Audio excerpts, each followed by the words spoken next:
104. Let's get to Godzilla Kong, or Godzilla X Kong, Godzilla times Kong, whatever you want to call it. The New Empire. It's directed by Adam Wingard, who also directed Godzilla vs. Kong, which we reviewed on the show, and you can check that out in the show notes. It stars Rebecca Hall, Brian Tyree Henry, Dan Stevens, Kaylee Hoddle, Alex Ferns, a few others. And the synopsis is two ancient titans, Godzilla and Kong, clash in an epic battle as humans unravel their intertwined origins and connection to Skull Island's mysteries. So last year I did review all, I think it's 5 Monster Universe films on a bonus show, which you can check out at filmbuds.bandcamp.com. And I think there's a teaser on the main feed, but please check that out if you haven't yet.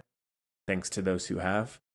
And as I said, we did also initially do the Godzilla vs. Kong most recently on the regular show, and I liked it to a certain degree. I still think Godzilla, the Gareth Edwards film, stands tall by far as the best movie. I thought Kong Skull Island was pretty terrible. I liked Godzilla King of the Monsters, and then I thought Godzilla vs. Kong was watchable, but nothing really more than that. And so this one I wasn't really highly anticipating. I'm really much more interested in watching Godzilla Minus One. And it's a shame that I think the two have come out and they've had vastly different responses, at least from what I've read. So I just happened to check this one out now that it's on digital. And I think the reviews have been somewhat mixed with critics and audiences. Some people have been saying this is an amazing movie. It's plenty of monster mashup, destruction, all that, and it's a great return to form, and it's a great new leap for the franchise. And then other people have been hating it across the board. So I wasn't really sure. Went in wanting to love it, because I'm always up for a good monster beat 'em up sort of film. And I hate to say it, I might be in the minority, but I thought this movie was horrible. I thought it was a absolute slog to get through. I do not understand. I don't mind a dumb action movie at all. For anyone who's new to the show, I'm always up for it. I love Transformers. I love anything that's dealing with this sort of thing. And I'm a big Godzilla fan. I like King Kong, at least to a certain degree, so no issue with that. But I think Adam Wingard, he peaked at the beginning of his career.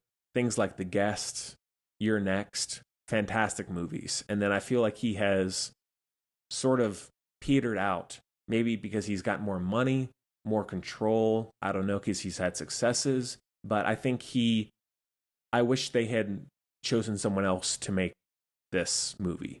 I think that these two are some of the worst of the whole franchise. Not to say that's saying a lot, but it started out okay. I didn't mind being on Hollow Earth with Kong, and he's basically just living life, trying to find his family, commoners, anyone related to him, and he can't. And I thought it was kind of interesting to see just having time spent with Kong, not interacting with people, not in a conflict. It was just him being himself. And I like Rebecca Hall for the most part. I think Dan Stevens is pretty good. Brian Tyree Henry, I don't mind him performance-wise, but the writing is so annoying. I hate these characters who are sort of the newbie, the scaredy cat, where everything is at 11 out of 10 all the time. They're so excited or they're so scared, and it's, I guess, trying to re-emphasize or emphasize, that is, how cool something is, how scared you should be, how happy you should be. And so I hated the writing for that character. He's fine, but I thought that once they got to, I won't spoil too much just in case you haven't seen it, but once they get into the journey of the movie, maybe 30, 40 minutes in, I was so checked out. And I'll do my best to skirt around some of the big points, but I could not care less about this Hollow Earth conflict on a subterranean level of it, where there were these apes who we knew nothing about. At least in Planet of the Apes, there's sign language, there's communication, some of it verbal, some of it not, but we have a sense of who those characters are, good and bad. But in this, they're basically just manic apes, and then Kong is pretty much a blank slate because he's just with apes, so he's not really communicating. So we aren't getting that much of a sense of how he feels, who he is, aside from very primal reactions. And the biggest thing, actually, it's called Godzilla Kong. Godzilla is barely even in it until pretty much the very end. And I think, sorry if it's a hot take, I think Godzilla is vastly a more interesting character than Kong. Not just in these movies, but in general. The stuff with nuclear power and threats, and even the design of the character. Because with Godzilla, you can basically go nuts with color, with his movement, his tail, his scales, how he uses his powers. You can do whatever you want basically with Godzilla. So, thematically and visually, he is so much more of an interesting character to me than Kong. Kong in this is basically just an ape, and that's all he's ever really gonna be. You can give him some gray hair, change his body shape a little bit, but he's basically going to be the same thing in every movie. And I still like King Kong, but with Godzilla in the picture, I'm always going to be more interested in Godzilla. So the balance of this movie was not in my favor. And I don't know if that's how a lot of people feel. Let me know what you think in the comments if you're listening to this on YouTube or wherever else.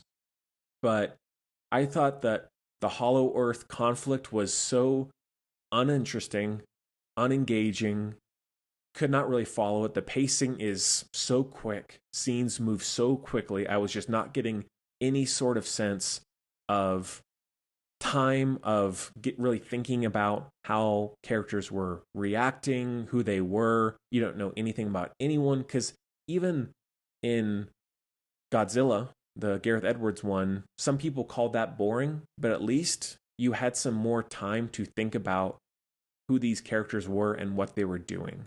And also, it was basically just with Aaron Taylor Johnson, not 5, 6, 7 characters, and then cutting away to somebody else and blah, blah, blah. So, script and direction, really bad to me. The final conflict, it's okay, but we already saw Godzilla and Kong fight in one movie. I don't really need to see them fight again for the most part.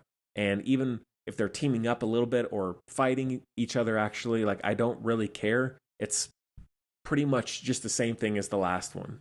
And there is some cool destruction, there's some cool use of color and effects, but especially when they were on Hollow Earth and people were like floating around and spinning and flying, I was just like, what is going on? I don't care. It really was pretty nonsensical editing wise. I was just not following it. All right, where are they now? Who's where? Like, I thought direction and editing were very confusing. And so I thought that for being a movie that was under 2 hours, it felt so long. I wanted to love it all the time, but I thought that this almost like Avatar esque civilization that they come across, that's not really spoiler. It's not really a big deal. Maybe that's in the trailer. I didn't see it. But that stuff, I get the stuff with the daughter of Rebecca Hall. That's okay. But there's just so little there to latch onto, to understand, to learn, that it felt sort of injected in for no reason, just for something to be there. So, really not a fan. Not that I was expecting a whole lot, but I thought it was terrible. I will not go back and revisit this anytime soon. I think it's probably my least favorite of the whole franchise so far. I think I even like Kong Skull Island a little bit more just because it's more focused, a little smaller scale, a little bit more cohesive.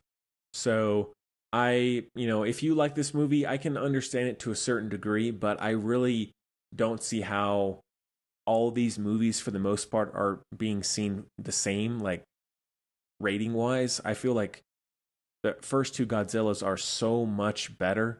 Maybe I'm crazy, but I just feel like there's a huge drop off quality wise, and what I'm really remembering, what I'm taking away from it emotionally, visually.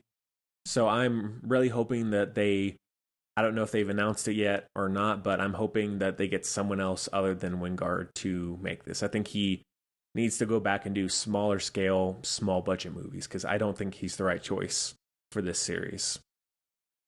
So that one is a 1.5 out of 5.